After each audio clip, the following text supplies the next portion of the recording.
Tara, wala nang patumpik-tumpik pa. Magluto tayo ng pinakbit dito sa Saudi. Ito yung style ng pinakbit dito mga kakusina.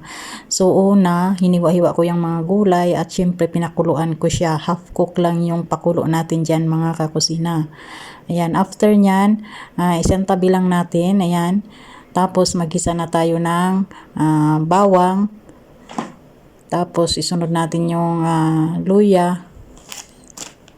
So, igisa-gisa lang ng konti. Then, sunod ang onion. Igisa din. Sunod ang kamatis. Ayan.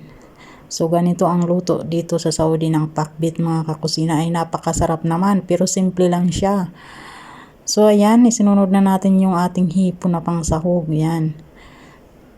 So, ang ulo dyan mga kakusina ng mga hipon ay dinikdik ko siya at piniga ko para pangpalasa niyan natin mamaya. So, nilagyan ko siya ng asin at saka paminta. At saka yung ating dagdag pampalasa, yung ating chicken cubes. Ayan na yung mga ulo ng katas ng ulo ng mga hipon. Ayan, dinagdag ko na siya dyan para mas masarap. Then, lagyan natin siya ng sweet soy sauce or oyster sauce. So, halu-haluin lang natin hanggang mag-well combine ang ating mga ingredients. Din ilagay na natin dyan yung ating gulay. O, diba? Ang sarap. So, gulay yan yung mga kusina. Patatas, carrots, zucchini, okra, then string beans. Ayan. So, walang talong dyan at ampalaya kasi inuna ko na pagluto.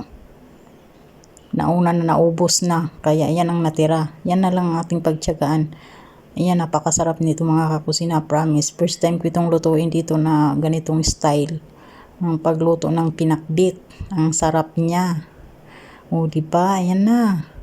So, timplahan natin. Wala siyang sabaw mga kakusina, medyo tuyo siya. Yan, pero sobrang sarap talaga. At talagang makakain mo talaga lahat ng gulay. So, at ayan, ready na yan mga kakusina. Ayan, halu-haluin lang natin. Then, after nyan, so, ilagay na natin sa ating mangkok. Ayan, hinati-hati ko lang yan mga kusina para tuwing kakain isang mangkok. Ayan, o diba, 3 mangkok ang nagawa. Ayan. So, at yan lang mga kakusina for today's video. Thank you so much for watching. Ayan, kainan na. See you on my next video. Bye.